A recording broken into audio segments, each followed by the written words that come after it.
Hi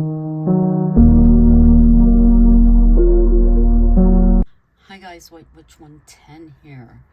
I've just finished watching a live from Twin Paranormal, Ryan and River.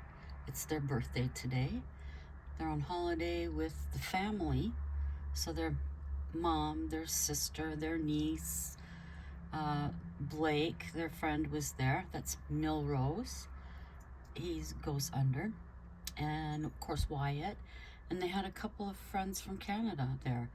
Apparently they're paranormal investigators as well. I don't think I've ever seen them. I didn't catch what their channel is, but oh, have to excuse me. Allergies. We had a fairly good day here today. Of course, pretty cool in the morning, but not that bad in the afternoon. So this is a plus. I believe it's supposed to continue too. But anyways, so we're here. You're saying, blow your nose. I blow my nose. It doesn't help. We'll get on with the story.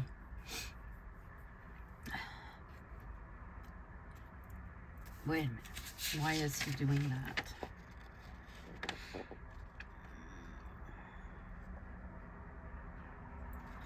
Oh, I see. Jace is talking to Jason. You bastard. Jace lunged forward. Scott stepped in. None of that shit here. This is a business. He told it like it was. Jace, take responsibility for this. If you had kept it in your pants. Same goes for you. Jace raised his voice. I own it, buddy. I know what I did. Never said I didn't. But I can tell you, I have many regrets. Scott told Jace. Jace turned and left. That took care of him, Jason commented. I'm not comfortable with her living here. She doesn't want to move in? No, I explained she could leave if she isn't happy. Give her time, Scott advised. Jeannie and Abby came in with Nicole. Hello, Scott. You here causing mayhem? Nicole asked him. No, he isn't. We were having a great conversation, Jason spoke up. Interesting, was her reply. We're friends now, Nicole. I think Jason is a great guy, Scott directed to her. Jace is in a mood. He showed his face, doesn't want to take responsibility, Scott added. Jeannie thanked Jason and sat at the desk. He went directly to Abigail. Hey, sweetie. He put his arm around her. Nicole, we need to talk, Jason told her. I agree, we need to talk, she said. In the office, Jason laid it on the line. Look, I am interested in your cousin. Now, I don't want to be like the rest saying I won't break her heart, because I don't know that. But there's no saying she might break mine. I can tell you one thing. While she's with me, if she chooses, I will treat her properly. I've never had any man be so honest. I thank you for it. Abigail has been used to the max. We, the family, are tired of the games. Totally understand. Message received. Can we be friends? Jason asked, extending his hand. Friends. She shook it. This is the quickest conversation I've had with a boyfriend of hers. I'm not a boyfriend. It's up to her. For your sake, I hope so. Now, I have to add this. Just don't fuck up. I thought we were friends. I felt I made myself clear. Jason said further. They walked out of the office together, smiling. I'm going to call Sage and tell him everything is cool. Thanks, Jason. You're welcome. Now he turned to Abigail. Can I see you in my office? She followed him.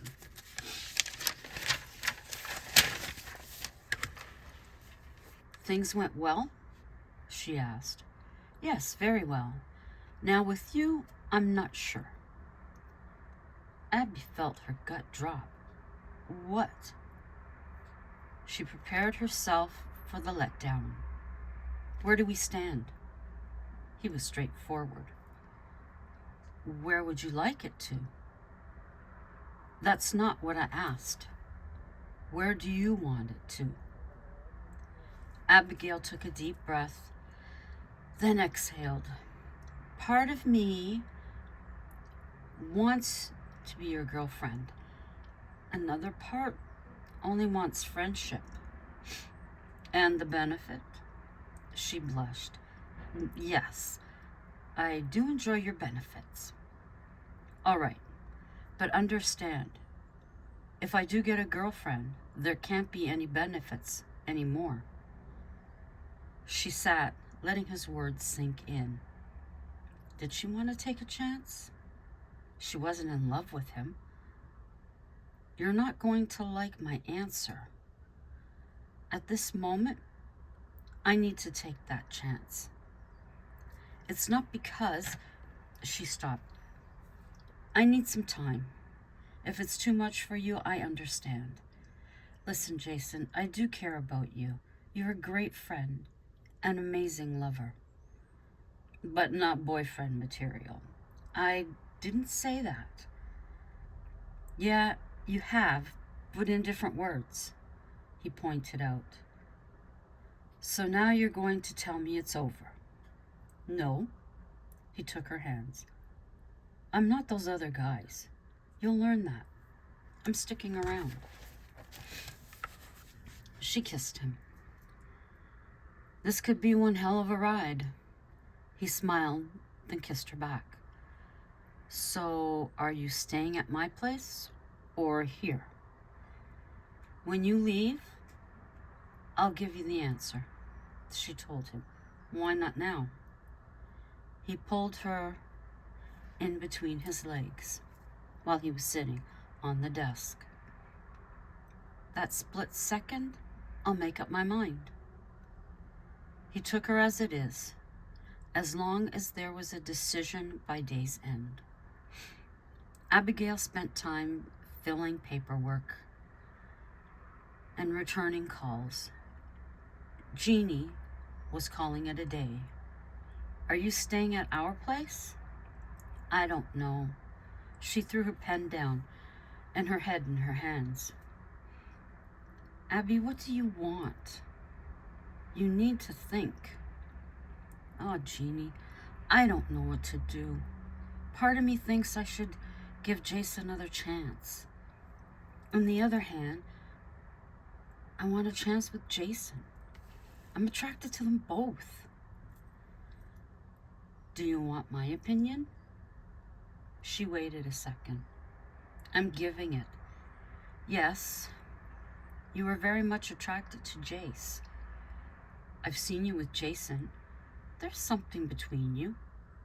I'm not saying love, but you care.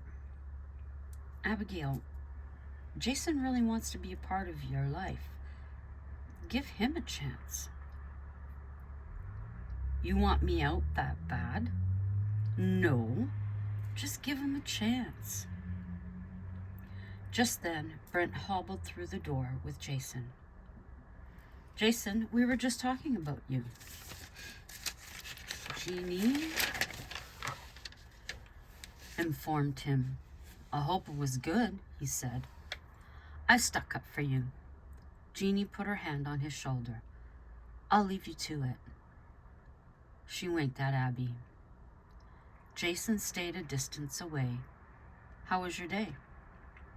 Busy and productive. And yours? Scott and I had a good talk together. I have a new friend, thanks to you. I'm glad I helped. What did you talk about besides me, stuff, music business, and you? What did he say? She asked. How amazing you are. You're here for an answer. Yes, no pressure. Abby sat looking at him. Those dimples. Yes, I've had them all my life. He kept the distance. I want to say no, but I can't. So you're coming to my place? Yes. I'm free to leave if I feel it's right. No, if I feel it's not right. I agreed with what you want. When you off. No. They went to the apartment and told Jeannie. Abigail took only what she needed. Toiletries, pajamas, clothes for the following days. It was a step in the right direction. She placed her bag in the back seat of her car. You do have space for my car? She asked. Yep, plenty, he responded. When they got to his place, he had her park in his garage. She grabbed her bag and went through the side door, following Jason to the bedroom. This is nice. Thank you. She kissed his cheek. The room was very goth. Basic black paint, the bed, a dark wood. It was perfect for her. She made her way to his living room. Meets your approval? He asked. Very much so. You got it perfect. How did you know? I listen. I watch. Your Instagram had a lot of black. Not my taste, but it started to grow on me, he said. Think you could live with it? Likely could, but not everywhere. I do like some decor pieces, I see. The saleswoman said this was the way to a true woman's heart. A woman who loves black is natural. Interesting. I think she hit the nail on the head. She sat beside him. This feels good. He snuggled into her. Comfortable, she added. Burgers for dinner? He asked. Sure. Jason got the burgers on the barbecue. What do you like on it? Mustard and relish? Cheese? He asked. Sounds good. Need help? No, I'm good. You relax. Stretch out on the daybed. That's what she did. It felt wonderful outside. Abby pulled the blanket over her legs. She could feel fall seeping in, and she wanted to fall asleep. Jason flipped the burgers on the grill. The smell soon filled the air. He brought out the condiments. What did you want to drink? Whatever you're having, she answered. He brought out a Pepsi for each of them. You look tired. Have a nap, he suggested. I'll likely fall asleep and need to wake up seconds later. I'll wait. But she didn't. Her head touched the green pillow, and Abby was asleep. Jason sat in the wicker chair across from the daybed.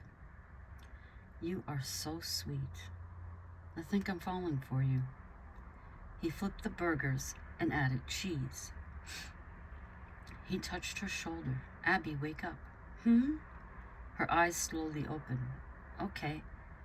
She sat up. I need the bathroom first. She was more awake now. Nicole made arrangements to be back home at week's end. She didn't see much of Abigail. She wasn't upset. After all, she was advised not to come. After dinner, Jason and Abby sat together outside. It was nice to relax. They were both tired. Slowly they slid under the covers and slept. Abigail snuggled in closer to his warm body. Jason smiled in his sleep.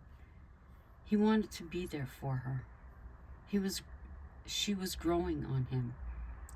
This was turning into more than sex for him. In the morning, Jason woke alone with a note. Thank you. He went through his house, but Abby was gone. Her things were there, but she wasn't. Her car and backpack were gone. She must have had an early day. Jace left the apartment for the theater, getting an early start. Closing his door, he found a note. I love you. He recognized the writing. Immediately, he smiled. Abby still loved him. Jace had lost the spark for Rose. This had been a huge mistake. The divorce papers had been signed and sent. It did matter. Did it matter they weren't married anymore? He figured it wouldn't. Abigail had packed most of her clothing and other needed items. Her trunk and back seat were full, organized and full. Everyone was busy that day. It was a work day after all. Jeannie, you seen Abby? Jace inquired.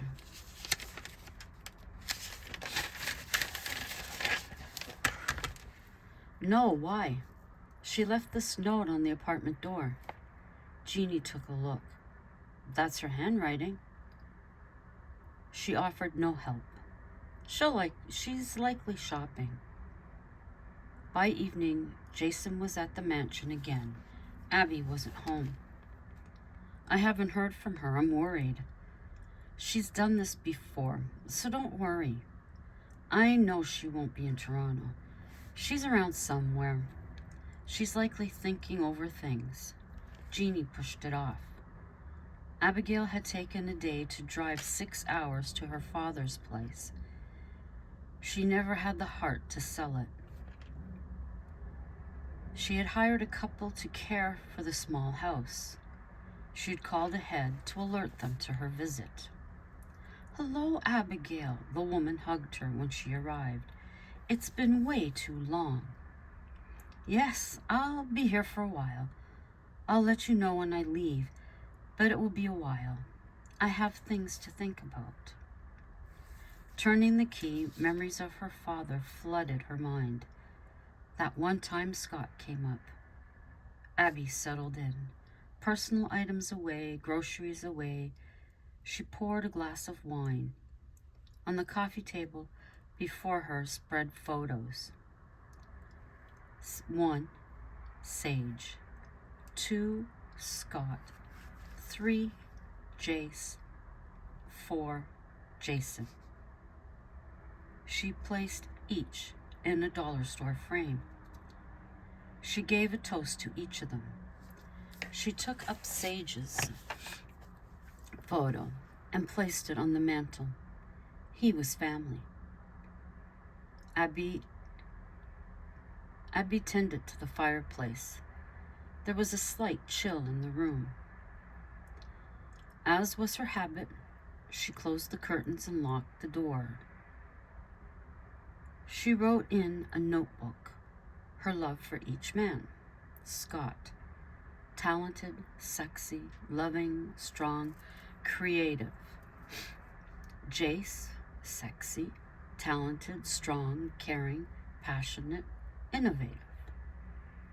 Jason, caring, warm, sexy, confident, loving, true.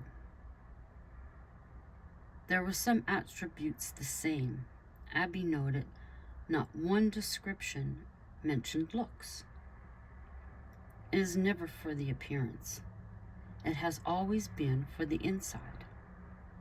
All 3 were sexy, 2 were talented, 2 caring came to mind. Abigail picked up Scott's photo and placed it on the mantel. He was also a part of the family. This left two, Jace and Jason. One had been a part of the family. Jason never has been. Question: could he ever? This is the reason she had to get away. Life was too confusing back in the city. Could she make a decision? The fire crackled in the box. The room had a romantic glow, and she was alone. In the morning, it was coffee and toast. She sat back down on the sofa. Abby exhaled. They were both very handsome men. Different shapes. One bearded mustache, the other clear shaven.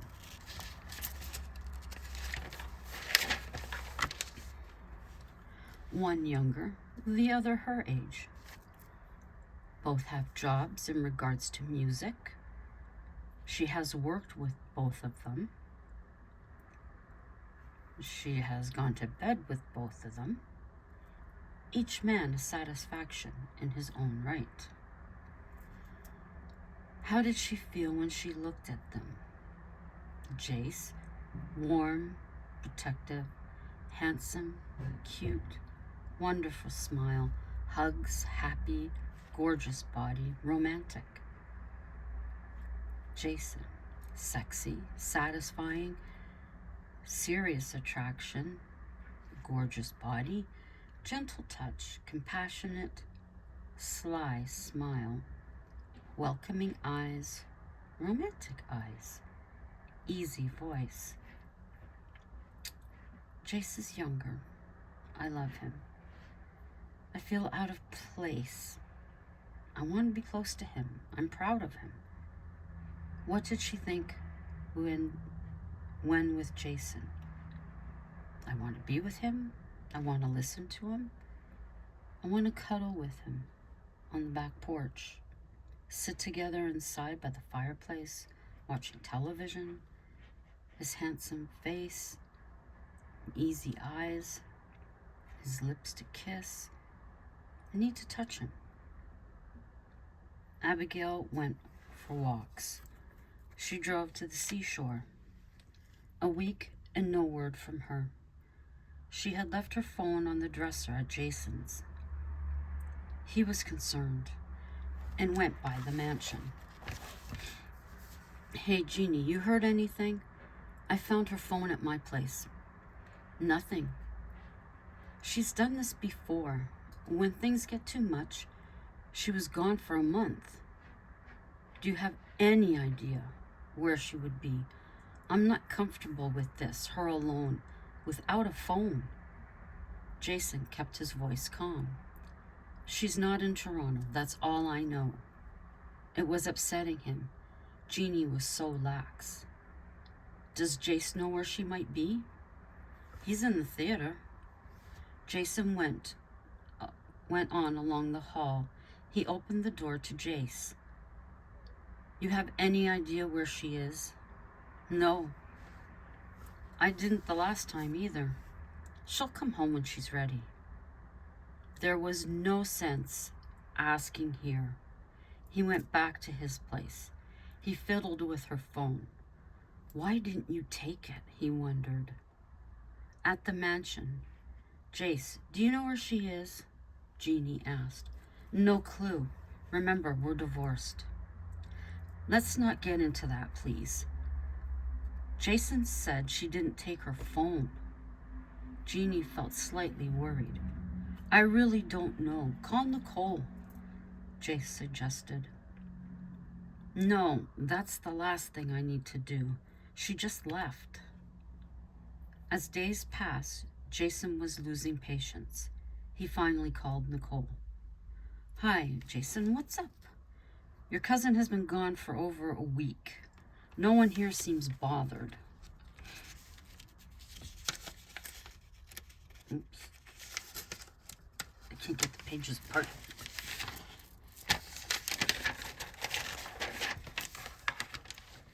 She's done this before, Nicole also informed him. Is there anywhere you think she could be? She doesn't have her phone, he repeated. She isn't here. I haven't heard from her. Look, I'm sure she's fine. She only needs time to think. Yeah, but where? He wanted to know. The last time she was at the cabin. Have you called Mel? Maybe she's hanging out there, Nicole thought. If she isn't, where else would she be? Nicole thought. Her father has a boat at the marina up north. She has people working with it, beachcombing. They lived on it during the summers. Anywhere else? He further inquired. He and his new wife had a place not far from the marina. Nicole gave directions. When you find her, tell her to call me. Sure thing, he hung up. Jason looked over the directions on a map. He had the route planned out. He put together a bag and left. He didn't bother to call the mansion. They weren't bothered. He jumped in the car and drove off. He made one stop at a fast food establishment. Excuse me, this may seem random, but any chance you know where the Adonidus place is? Millie, the cashier shouted.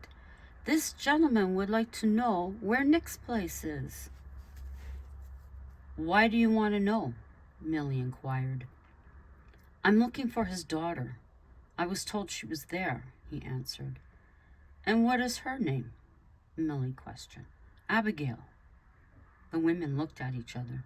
Who are you? They asked. He thought. Her boyfriend. Three driveways on the left. Why don't you call her? She forgot her phone. Thanks. He left. 1, 2, 3. Here we are. He made his way down the short driveway. Yep, there's her car. He pulled in beside it. He knocked on the door. No one answered. He decided to wait. He went back to his car. He set his seat back to relax. Abigail came around the corner, and she tried to place the car. She walked over to it. Jason. She smiled and tapped on the window. He hadn't been asleep for long. He woke up. Abby. Yes. What are you doing here? How did you find me? Jason climbed out. I called Nicole. She suggested where you might be. The others at the mansion didn't seem bothered you were gone. It began to rain, so the couple moved inside. Sit down, she said. I've been out of my mind. I waited because they didn't seem worried. I couldn't wait. I told Nicole I'd call her when I found you. I'll call her. No, I'll do it, I promised. What did you want? She asked. To make sure you were all right. I care about you in case you didn't know. I'm fine. Thank you. She was touched by his caring. What's up? He asked. I have some thinking to do is all. I'll be back in time. I have your note. He pulled it from his pocket. It says thank you. Jason, I'm working through things. I need time. She touched his face. I don't know how much. I'm not going anywhere. Can you explain to me what you're going through? Jason sat back and crossed his legs. Abigail finally sat down. I'm divorced from Jace. There is a part of me that is content with that. After he lied to me and took her to our bed. Jason sat listening intently. There is still an attraction to him. I should hate him, but I can't. Would I go back to him? Part of me says yes. Then I'm back to age. I'm admitting it does bother me, but it's what people say. Then I think, see how ridiculous this looks. He doesn't speak to his parents for years. They had terrible things to say about me. His friends have been accepting, but I always wondered what they really felt. It's a constant battle within myself to ignore these thoughts. She glanced over to him. He placed both his feet on the floor. He leaned forward on his thighs. What about me? I want to know. How are you feeling about me? I'm so very attracted to you. I know that, he said. Abigail was quiet, sorting out her words. I'm afraid you'd tire of me. Maybe this is all wrong. Am I doing this because I want someone with me? I don't want to be alone. Then I look at your face. That is a face I want to see when I wake up. I want to be sure. I don't want to hurt you. I believe life would be secure, no drama. I want a chance with you. If Jace would be friends, I'd breathe easy. I still need him in my life, just like Sage and Scott. I need the friendship. I need your heart as well as friendship. But can you accept him being a friend? Or will you always wonder? This was food for thought. He couldn't answer right away. He sat back, staring at her. And I'm gonna leave it there. I went way over what I was going to. So I hope you enjoyed this installment, and yes, there is more to come. Sis, if you're watching, hit me up on Instagram. That was cool last night, chatting. So if you feel up to it, I'll be there. Just give me a couple of seconds and I'll push on over. I'm going to upload this. Shouldn't take too long. And I don't know if any of you watch Storage Wars, but the gentleman Daryl Sheets, I think his last name was, passed away yesterday. He's 67. Blessings on his soul. And I'm sure he's in a much better mindset now. Be open to talk to your friends. Help as much as you can. If you don't feel advice is needed, then just listen. And until the next time, ciao for now.